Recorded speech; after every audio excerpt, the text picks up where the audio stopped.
आज हम आपको चित्रकूट के उस खुखार डाकू की कहानी सुनाएंगे जिसका नाम घनश्याम केवट था। घनश्याम केवट डाकू बनने से पहले क्या था, उसकी पूरी कहानी क्या है, इसकी शुरुआत करते हैं। दरअसल घनश्याम केवट एक साधारण इंसान था। साधारण आम जिंदगी में जैसे हम लोग होते हैं, उसी तरह से घनश्याम केवट की ज़िंदगी भी सही पटरी पर चल रही थी। लेकिन एक दिन ऐसा आता है जब घनश्याम केवट अपनी ज़िंदगी की जिद्दोजहद के पूरे पन्ने एकदम से उसकी ज़िंदगी के सारे पन्ने पलट जाते हैं। और जब पन्ने पलटते हैं, जब किस्मत उसके साथ खेल खेलती है, तो वो फिर अपराधों की दुनिया में शामिल हो जाता है। दरअसल घनश्याम केवट की एक बहन थी, उस बहन के साथ रेप हो चुका था और घनश्याम केवट का मानसिक संतुलन जो है वो इस घटना ने बिगाड़ दिया था।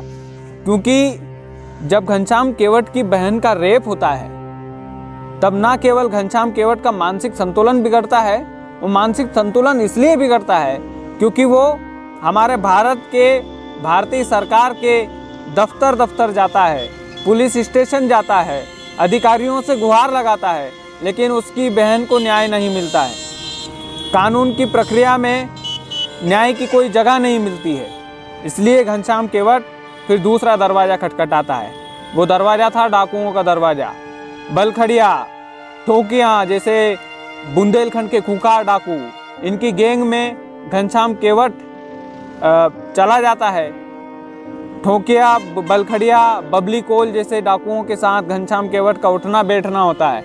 और न केवल उठना बैठना होता है, वो डाकू उसकी बहन का बदला लेने के लिए माफ़ कीजिएगा, जो घनश्याम केवट है, जब तो डाकू नहीं था, घनश्याम केवट उसकी बहन का बदला लेने के लिए उन डाकुओं के साथ मीटिंग करता है, उस अपराधी को मारने की प्लानिंग बनाता है। वो सबसे पहला खून उसके बहन के आरोपी का वो करता है, यानी कि उस रेपिस्ट का वो खून कर देता है, जिसकी सुनवाई सरकारी दफ्तरों में नहीं हुई थी।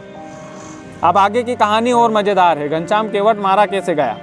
दरअसल मारा तब गया जब वो लगातार इस तरह की वारदात को अंजाम देता रहा।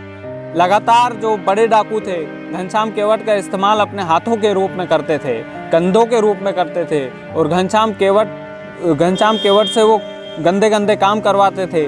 डाकुओं की दुनिया तो इसी तरह से होती है।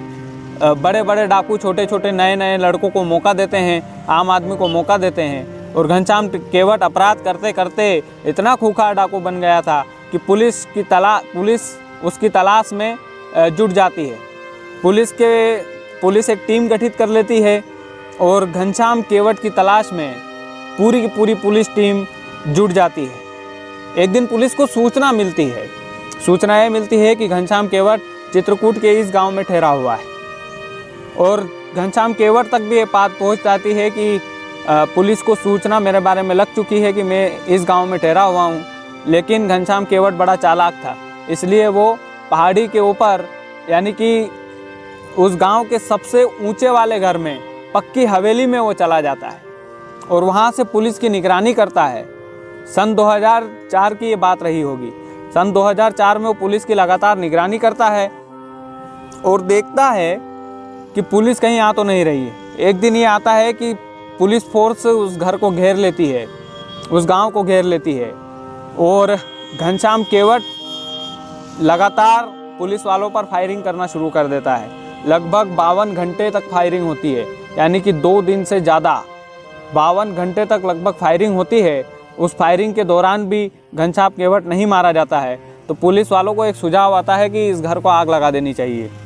तो जितनी भी पुलिस फोर्स थी उत्तर प्रदेश की, वहाँ घनश्याम केवट जिस घर में ठहरा था उस घर के आसपास आग लगा देती है। लेकिन उस आग का ज़्यादा फर्क नहीं होता है, इसलिए घनश्याम केवट उस घर से नहीं निकलता है और लगातार वो फायरिंग करता रहता है। लगभग 8 पुलिसकर्मी उस मुठभेड़ में घायल हुए थे। लगभग 2 से 3 पुलिसकर्मी मारे गए थे।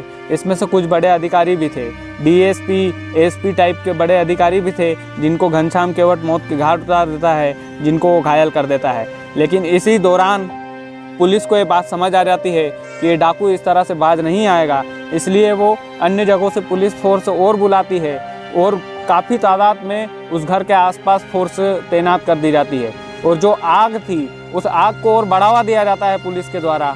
और तब घनश्याम केवट घर में बैठा बैठा ये समझता है कि अगर मैं इसी घर में बैठा रहा तो जल के मर जाऊंगा, इसलिए मुझे आखिरी कोशिश तो करनी चाहिए बचने की। तो घनश्याम केवट हवेली से कूद जाता है और जंगल की तरफ भागता है। जंगल की तरफ जब घनश्याम केवट भागता है तो इतनी तादाद में पुलिसकर्मी वहाँ पर मौजूद थे कि वो उन पुलिसकर्मियों को चकमा देकर नहीं भाग पाता है। पुलिसकर्मी उसे पकड़ लेते हैं और उसका इनकाउंटर कर देते हैं। घनश्याम केवट की कहानी यहीं पर ख़त्म हो जाती है, लेकिन इस कहानी से हमें एक सीख ये मिलती है, हमारे कानून को एक सीख ये मिलती है कि किसी आम आदमी को डाकू बनाया गया, किसी आम आदमी की ही ये कहानी है जो पहले अपना जीवन अच्छे से जी रहा था, लेकिन उसकी बहन का रेप हो जाता है। उसकी बहन के रेप का जब न्याय नहीं मिलता है तो घनश्याम केवट डाकुओं की संगत ले लेता है, और डाकुओं की संगत में भी जब काम नहीं होता है, माफ़ कीजिएगा, डाकुओं की संगत में जब वो पड़ जाता है तो बड़े बड़े अपराधों को अंजाम देता रहता है लगातार, और उसके बाद वो उसकी बहन के हत्यारे को मार देता है। बाद में पुलिसकर्मी उसे घेर कर मार देते हैं।